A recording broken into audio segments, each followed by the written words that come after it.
क्या बताऊं, जब आप अपने बच्चों कुरान शरीफ पढ़ा रहे थे तो खुदा की कसम खुद नबी करीम सल्लल्लाहु अलैहि वसल्लम तुम्हारे बच्चों के सरों पर पगड़ियां बांधने के लिए तशरीफ लाते थे। एक अल्लाह वाले हुए हजरत बायजीद बुस्तामी रहमतुल्लाह अलैह 4 साल कर दिया। अम्मा ने हाथ पकड़ा और हाथ पकड़ने के बाद एक मदरसे में गई, लो जी मेरे बच्चे का दाखिला करना।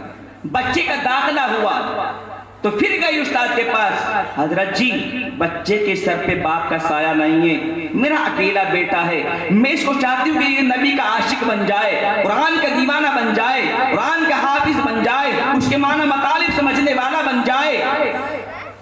अगर मेरा बच्चा छुट्टी मांगे तो जब तक छुट्टी नहीं देना जब तक ये किसी काबिल ना हो जाए, माँ छोड़ के आ गई। बच्चे ने पढ़ना शुरू किया, पढ़ते पढ़ते 1 महीना हुआ, 2 महीने हुए, 3 महीने हुए, 4 महीने हुए, 5 महीने हुए, 6 महीने हुए, 7 महीने हुए, 8 महीने हुए, 9 महीने हुए, 10 महीने हुए, 11 महीने हुए, 12 महीने हो गए। बच्चे ने अम्मा की शक्ल को ना देखा और अम्मा ने बच्चे की शक्ल को ना देखा। 12 महीनों के बाद बच्चे को अम्मा की याद आई। फरमाया हजरत जी अम्मा का चेहरा देखने को मन कर रहा है, घर जाना चाहता हूँ। हजरत के दिमाग में बात आई, छुट्टी देता हूँ तो जो माँ के साथ वादा किया था वादा खिलाफी हो जाएगी, छुट्टी नहीं देता हूँ तो बच्चा छोटा है दिल टूट जाएगा, कोई तरकीब सोची जाएगी। तो बच्चे के सामने कहा बेटा छुट्टी तो मिल जाएगी। इतना सबक दिया कुरान का, इतना सबक दिया कि 2 महीनों में भी याद करके ना सुना सके कि अगर तूने यहां से लेके यहां तक सबक सुना दिया तो छुट्टी मिल जाएगी और ना सुनाया गया तो छुट्टी नहीं मिलेगी। माँ ने क्या तरबियत की होगी इस जमाने में, कैसी माएँ थी। कुरान तो तिपाई पे रखा, वुज़ू करने के बाद मुसल्ला बिछाया और सर सर्दे में रख के यूं कहा, या अल्लाह जब मेरी माँ मुझे इस मदरसे में छोड़कर जाने लगी तो मेरी माँ ने मुझे एक वसीयत की थी, बायजीद कान खोल के सुन ले, बायजीद अगर तेरे सामने कोई मुश्किल काम आ जाए, कोई दुश्वार काम आ जाए तो किसी के सामने जाहिर मत करना, बल्कि 2 रकात नमाज पढ़ने के बाद सर सजदे में रख के अल्लाह से क्या देना, अल्लाह तेरी परेशानी को दूर फरमाएगा। या अल्लाह आज मेरे उस्ताद मोहतरम ने इतना सबक दे दिया कि वो भी जानते मैं इतना सबक याद नहीं कर सकता, मुझे भी मालूम है मेरा इतना सबक याद नहीं हो सकता, लेकिन या अल्लाह आपके खजानों में कमी नहीं आएगी अगर ये सारा सबक मेरे जहन में बिठा दे। फौरन सारा सबक अल्लाह ने जहन में बिठा दिया और इधर से किताब उठाई, उस्ताद के पास पहुंच के लो जी सुन लो। है इतनी जल्दी सुनाओ। जो सुनाना शुरू किया तो खुदा की कसम सारा सबक सुना दिया। अब तो छुट्टी देना पड़ा, कहा जाओ चले जाओ, गैर हाजिरी मत करना। नहीं हजरत अम्मा का दीदार करके 2 रकात अम्मा के साथ पढ़ूंगा, एक टाइम अम्मा के साथ खाना खाऊंगा, एक रात अम्मा के पास लेटूंगा और उसके बाद वापस हो जाऊंगा। छुट्टी दे तो चल। 1 साल के बाद बच्चा घर जा रहा है, बच्चे की उम्र 5.5 या 5 साल की है। कितने ख्यालात होंगे, कभी सोचता होगा माँ को सबक सुनाऊंगा, कभी सोचता होगा माँ के साथ खाना खाऊंगा, कभी सोचता होगा माँ के साथ एक रात लेट के आऊंगा। ये सारे के सारे ख्यालात लेकर सफर शुरू कर दिया कि चलते चलते चलते चलते चलते चलते चलते चलते चलते घर आ गया। अम्मा आवाज कोई नहीं, अम्मा अभी आवाज कोई नहीं, अम्मा आज आपका बायजीद आपका दीदार करने के लिए आया है, मां दरवाजा खोल के अपना दीदार करा दो। मां खड़ी, दिल में ख्याल आया हो सकता है मेरा बच्चा अगर आज मैंने घर में बुला लिया तो तालीम से रुक सकता है। दिल पे पत्थर रख के यूं कहा, कौन बायजीद आ गया? मेरा बायजीद जब तक नहीं आएगा, जब तक कि वो किसी काबिल ना हो जाए और ये दरवाजा उस वक्त तक नहीं खोला जाएगा। दरवाजा खोलने से मां ने मना कर दिया। बच्चे ने वहीं से पैरों के पीछे चलना शुरू कर दिया। मदरसे में गया, उस्ताद के पास बैठा और कहा, हजरत अम्मा ने मुझे मना कर दिया, मां ने दरवाजा तक रखो। उस्ताद ने तसल्ली दी, कहा बेटा घबराओ नहीं, तुम्हारी मां तुम्हें कुछ बनाना चाहती है। एक दिन वो आएगा कि तुम्हारी मां दरवाजा खोलकर तुम्हारी पेशानी को बोसा देगी। एक दिन वो आएगा बायज़ीद कि तुम्हारी मां तुम्हारी बगल भर के तुम्हें अपने दिल का सुकून बनाएगी। पढ़ो बेटा। फिर पढ़ना शुरू कर दिया।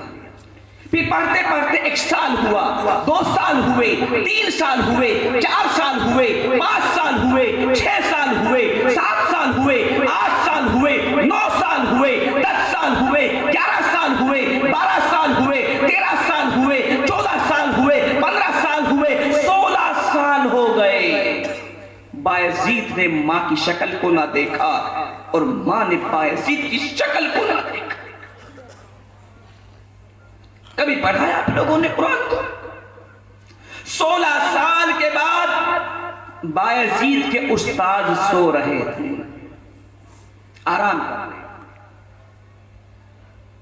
आराम करते हुए नबी करीम सल्लल्लाहु अलैहि वसल्लम बायज़ीद के उस्ताद से ख्वाब में तशरीफ लाए और फरमाया, ए बायज़ीद के उस्ताद। जी या रसूल अल्लाह सल्लल्लाहु अलैहि वसल्लम, कब तक आप मेरे बायज़ीद को उसकी मां से अलग रखेंगे?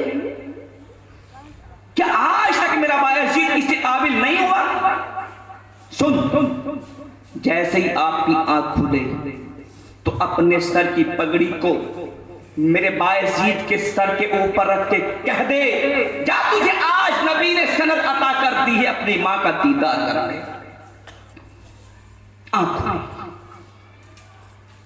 आंख खुली, बायज़ीद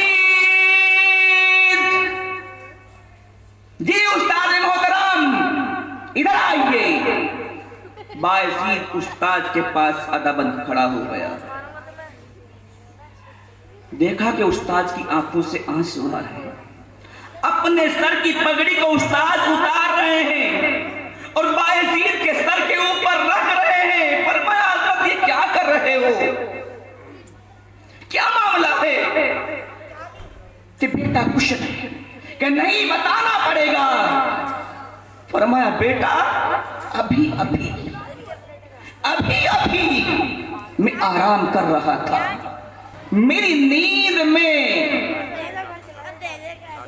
नबी अलैहि सलात व सलाम तशरीफ लाए और आपने हुक्म किया है कि आज मैं अपने सर की पगड़ी को तेरे सर के ऊपर रख के तुझे इजाजत दे दूं कि तू अपनी मां का दीदार कर ले। जा, तुझे आज नबी अलैहि सलात व सलाम ने पास कर दिया है, अपनी मां के पास चला जा। वो 16 साल पहले वाला सफर फिर शुरू किया कि चलते चलते चलते चलते चलते चलते चलते चलते चलते चलते घर आ गया। वही आवाज, अम्मा। आज भी आवाज कोई नहीं, 16 साल के बाद भी अम्मा आवाज कोई नहीं। अम्मा, आज आपका बायज़ीद खुद से नहीं आया, बल्कि आज तो आपके बायज़ीद को भेजा गया है और भेजने वाला भी कोई आम इंसान नहीं है, तो जहां के सरदार नबी अलैहि सलातु वस्सलाम है। मां दरवाजा खोल दो। मां ने दरवाजा खोला और अपने बच्चे की पेशानी को बोसा दिया। मेरे लाल, तू 15 साल पहले भी आया था कि मां आया था, लेकिन उस वक्त आपने दरवाजा नहीं खोला था। मां, मेरा मन चाहा था कि मां के साथ एक रात बैठ जाऊं, लेकिन आपने दरवाजा नहीं खोला तो मैं पिछले पैर वापस हो गया था। बेटा, मेरे दिल में उस दिन भी इतनी ही मोहब्बत थी, लेकिन मेरे दिल में ख्याल आया कभी मेरा लाल कुरान से दूर हो जाए, कभी मेरा लाल हादीस मुबारका से दूर हो जाए, कभी मेरा लाल पढ़ना आइंदा छोड़ दे। तो इसलिए मैंने दिल पे पत्थर रख के किवाड़ों को बंद रखा था। आजा मेरे लाल, मेरे सीने को लग जा और मेरे सीने को ठंडा कर दे। माँ ने अपने बच्चे को सीने से लगाया, फिर चुपचाप उसको बिठाया और मुसल्ला बिछा के 2 रकात नमाज पढ़ी और उसके बाद यूं कहा, या अल्लाह, आपने मेरे बच्चे को जिस काबिल बना दिया, या अल्लाह जैसा मैं चाहती थी आज आपने मेरे बायजीद को ऐसा ही बना दिया, जिस राह में मैं चलाना चाहती थी आपने ऐसा ही तैयार कर दिया। लेकिन या अल्लाह आज बायजीद की माँ हाथ उठाकर कह रही है, या अल्लाह आपने इसको इल्म से नवाज दिया, अमल की तौफीक भी अता फरमा दे। आज माए फिर अमल की दुआएं कर रही है। ओ मेरे भाइयों, खुदा की कसम अगर हमने इन बच्चों के हाथों से कुरान ले लिया तो कल को हमारी कब्रों पर जाकर आयत करीमा नहीं पढ़ेंगे।